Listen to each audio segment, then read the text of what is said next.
Hey everybody, I'm bored. I got myself some movie ticket money, but I just don't know what to do with it. Maybe I'll put on the TV. Who lives in a pineapple under the sea? I really want to spend movie ticket money on this. Envision yourself as a TV network. You have a really successful show. And what do you do with said show? Why, you milk it to the ground, of course! With merchandise, tie-ins, and sometimes movies released in theaters, allowing for bigger and grander adventures than typical episode runtimes ever could. This has been the case dating back to the 50s with the likes of Dragnet and The Lone Ranger, but animated shows can be an interesting case of this. To clarify things, I'm just gonna mainly talk about theatrical movies as opposed to those on TV or straight to video, nor live-action slop that can range from to, and God forbid, as well as anime films, since that could be its own video altogether. Jeez, 46 Doraemon movies! Plus, the first Digimon movie initially had an Angela Anaconda segment stapled onto it, so I think I'll leave it here. Let's start off with the earliest film based off an animated TV show, Hey There It's Yogi Bear, releasing in 1964, 2 years after the Yogi Bear show ended.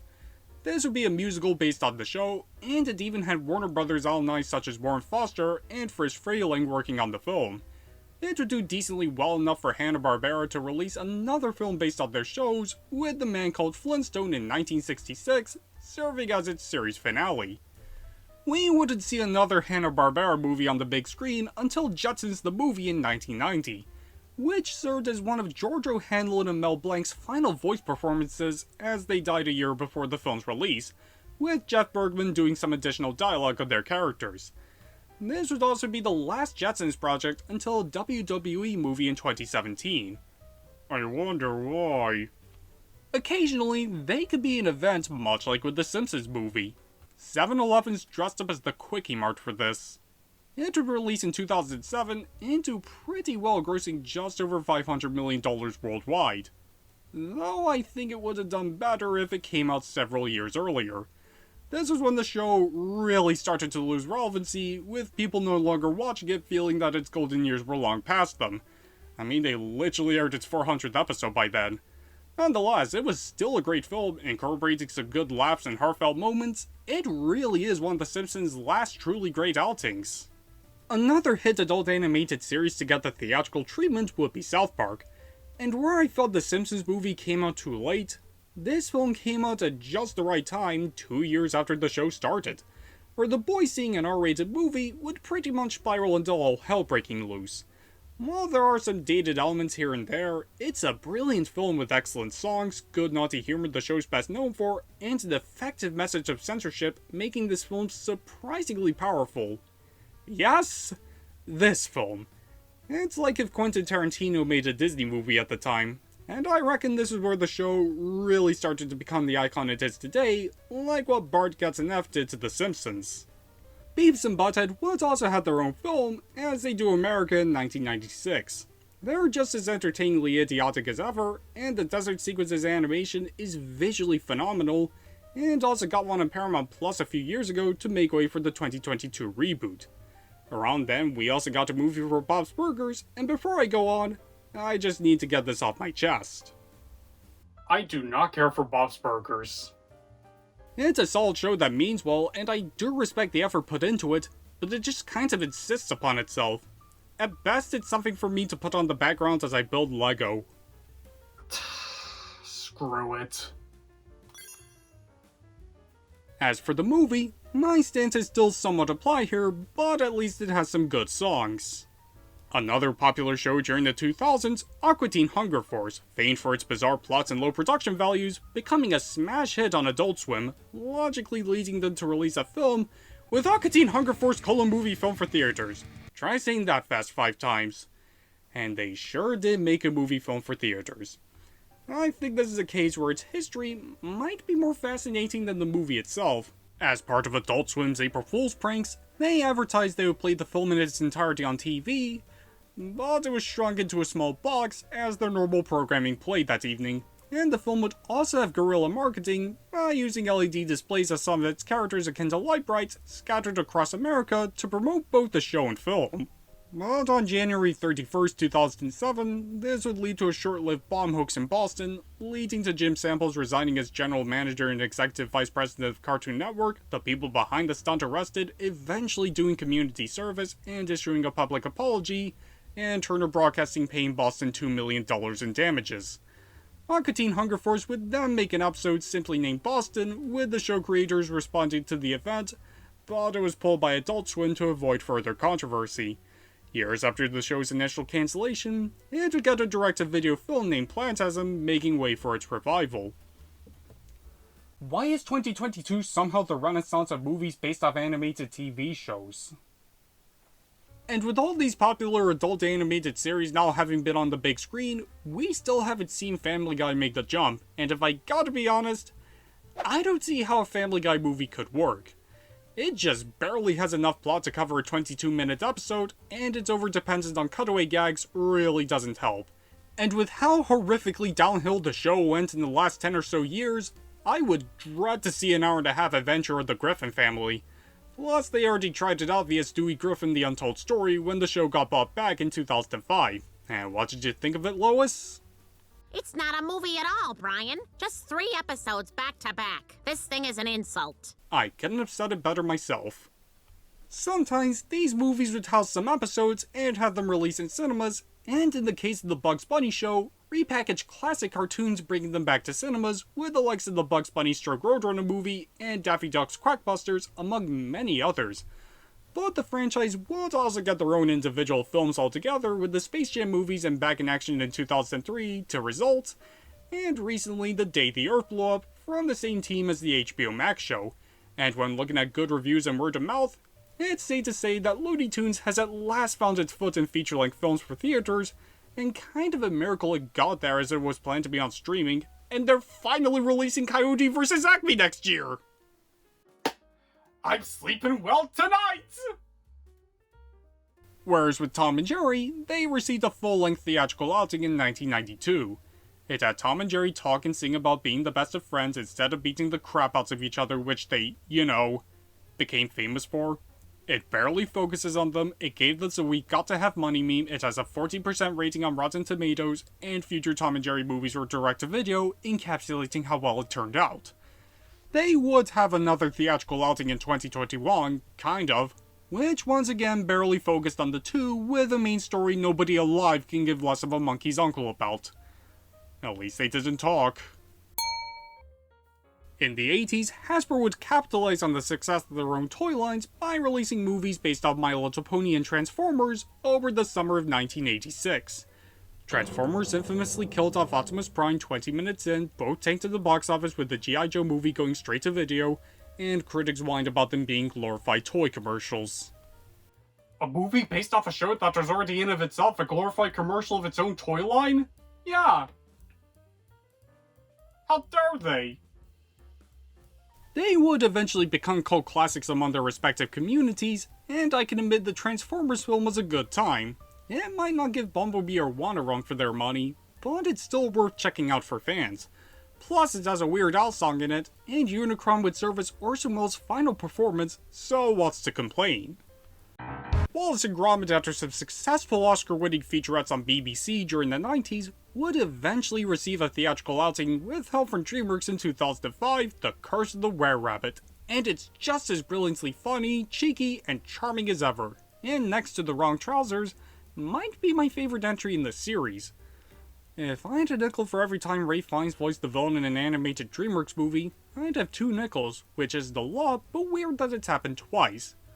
Also, I remember being terrified of the scene of the rabbits getting sucked up when I was really young, as I thought that they were killed and went up to heaven. Yes, that's what I thought happened, and only now just noticed the disclaimer. Last year, they got another feature-length film with Vengeance Most Foul, a spiritual sequel to The Wrong Trousers, and I can happily say it's once again great, cementing Wallace and Gromit as one of the most consistently good franchises I've ever seen. They haven't missed with their adventures. And during the 90s, you couldn't escape these films. Disney put out films of their shows with DuckTales, Treasure of the Lost Lamp, a Goofy movie via Goof Troop, and Doug's first movie. Ha! I already looked at a Goofy movie a while ago, and though not incredible, it's still a surprisingly fun and enjoyable film with a strong song lineup, cross-generational appeal, and probably the best depiction of Goofy bringing his character to life in ways we've never seen before. And it always amazed me that Disney never made a cinematic film of shows like Impossible and Phineas and Ferb during the 2000s.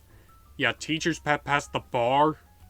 Meanwhile, at Warner Brothers, they were working on a direct-to-video movie based off Batman the Animated Series, then having the bright idea of making it a theatrical release with a tight 8-month turnaround with barely any marketing, releasing the film on Christmas Day. What did you think was gonna happen? And it's a shame too, as Mask of the Phantasm is probably one of the best Batman movies, incorporating everything that made the show great. Its film noir aesthetics, action, voice performances, and gripping storytelling, alongside elements you would never see in the show like blood. On top of adding in unique themes hardly discovered in other Batman media, with Bruce Wayne's internal conflict with his happiness. It goes to show that its writing team really are the masters of superhero media. There would be another film for home video by them through Batman and Mr. Freeze Sub-Zero, intended to tie in with Batman and Robin's release in 1997. But because that film graced us with the Bat credit card, it got delayed by a year. Some of their other shows like Tiny Toon Adventures and Animaniacs would get the movie treatment, albeit direct-to-video, with the latter serving as its series finale. And I think it was a smart call given the already crowded competition the Disney Renaissance spawned during that time. How I spent my vacation? Getting my ass entered to Fern Gully. Well, he could always be the Powerpuff Girls movie. Yikes. Yet there was a particular show on Nickelodeon that would blow up in popularity, helping the channel skyrocket to fame, that being the Rugrats. A nice cozy show about some babies going on adventures, and a grown man making chocolate pudding at 4 in the morning. They have a star on the Hollywood Walk of Fame. In 1998, they would receive a theatrical film aptly named the Rugrats movie. It kind of amazes me that it took this long to happen, 7 years after the show began no less. And given how the film is about Tommy having a new baby brother, you could tell this is where the show jumped the shark. But it would go on to be the first non-Disney animated film to gross $100 million domestically, even having a follow-up in Paris. I remember quite enjoying this one as a kid, namely with Euroraptor Land itself, and I think critics thought the same thing. It does jump the shark a bit, adding in new characters, but I still think it's pretty good. We would then have another Klasky Shubo film based on the Wild Thornberrys, eventually leading to a crossover between the two with Rugrats Go Wild. But then a sponge would soak up the toddler's popularity. If you thought the Rugrats were popular, they were a fraction compared to this guy's laugh.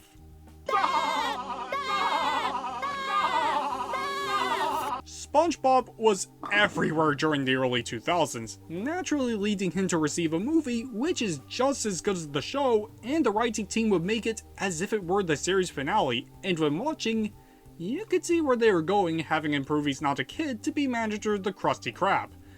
Too bad Nickelodeon wanted to give him immortality. They would then proceed to make more episodes with show creator Steven Hillenburg taking a back seat. 1 decade of mediocrity later.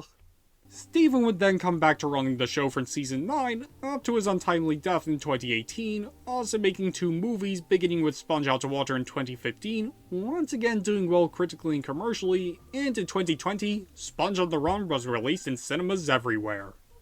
Gotcha. Since this was during the COVID-19 pandemic, it would be released primarily onto streaming, though it did have a theatrical release in territories like Canada. I'm gonna go on a whim and say, I think Sponge on the Run is a good movie.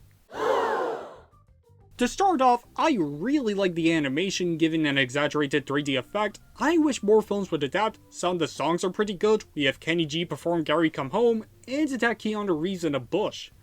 Though it does contrast with previously established continuity as a way to promote the then upcoming Camp Coral show. This alone caused an outcry among fans, feeling that it went against Steven's wishes of not making spin-offs, when in reality he never saw them happen anytime soon and was aware of Camp Coral before his death. But back to the movie itself, I will defend it until the Krabby Patty secret formula gets unveiled, and regarding the clashing continuity, there are many reasons why I watch SpongeBob, and that isn't one of them. With how long he's been on the air, it's kinda to be expected. Hell, The Simpsons do it all the time. Also, I haven't seen any of the Netflix films, and at this point I'm too afraid to do so. And God help us when Search for SquarePants comes out later this year. Yet these would also be an opportunity to serve as a glorified pilot for upcoming shows, which is simultaneously the best and worst possible thing to do, as on one hand, we have Jimmy Neutron Boy Genius, which was nominated for the very first Oscar for Best Animated Feature, and led to a popular Nicktoon, and on the other hand, we have Barnyard and Star Wars The Clone Wars. Now, what can I say about Star the Clone Wars Wars? The movie! The animation looks just as good as my prom photos, Ahsoka is an obnoxious and annoying bratwurst, the action sequences felt stilted and wooden, it was clearly pushed to be a movie instead of a 4-part special, and the plot consists of the characters babysitting this slug. I never watched this film until months after finishing the otherwise brilliant show, and I am really glad I did, as this would have given me such a bad impression of the show, and I wouldn't blame you if you never saw it after this. So in closing, don't watch the Clone Wars movie. It sucks. Yet in recent years, these kinds of films have been migrating to streaming services, but there is still the odd one here and there on cinema screens, such as Teen Titans Go to the Movies, which did the unthinkable for Teen Titans Go. Be good. I didn't mind the show when it first started, but I do get why many despise it compared to the original series, and even I'm starting to get tired of it. Whilst this film is unironically pretty damn good, and it has a higher score on Rotten Tomatoes than Avengers Infinity War. What has this world come to? The show would also have an episode directly taking place after its events, and the film would tease a revival of the original Teen Titans, which never really went anywhere unless you count that crossover movie. Shaun the Sheep got 2 movies in 2015 and 2019 respectively, which were both great, especially Farmageddon, that film rules. Paw Patrol got a couple of them, and given how surprisingly popular that is, it's baffling that it took this long to get made, as their initial fans likely grew out of it by this point. The Lego Ninjago movie came out in 2017, it's probably more inspired by the toy line than the TV show per se, but I think this movie's better than it anyway. Garmadon's hilarious here. I'm really ringing in some unpopular opinions in this video, aren't I? Scoob came out in 2020, trying to set up a cinematic universe with Hanna-Barbera characters, and that Jellystone is the closest we ever got to that idea being fully realized. DreamWorks suddenly decided to put out a film based off a random Netflix show of their legacy content with Spirit Untamed, cause I guess they got bored. Avatar: The Last Airbender is about to get a full-on cinematic universe with a new film coming out next year. There's also that new Smurfs movie where Rihanna and influencer Smurf. DreamWorks is making a Cocomelon movie? Oh god. And those are some animated TV shows that made the jump to movie theaters. Believe me, there's a ton more of them I didn't bring up. Nowadays, this practice is starting to fizzle out in favor for streaming, and when you take a step back and think about it, it makes sense. They never take the world by storm, as their main target demographic are fans of such shows. Even with names as big as SpongeBob and The Simpsons, they don't have as much appeal on the big screen as the likes of Marvel, Star Wars, and even Toy Story do. But when these shows do make it to big screens, it tells you how far it's come to get here and how passionate its fans are to see it on these screens. They'll still be around every here and there, though I can see as to why they ought to be on the likes of Netflix and Disney Plus as of late. Oh, son of a gun, Bluey and the Amazing World of Gumball are getting theatrical outings. Looks like I know what I'm gonna give my movie ticket money to! Certainly not doing that again. Yeah, they're not out for a while. Everyone at the cinema thought I was mad. I don't know how to end this video, so thanks for watching, I guess. Ow!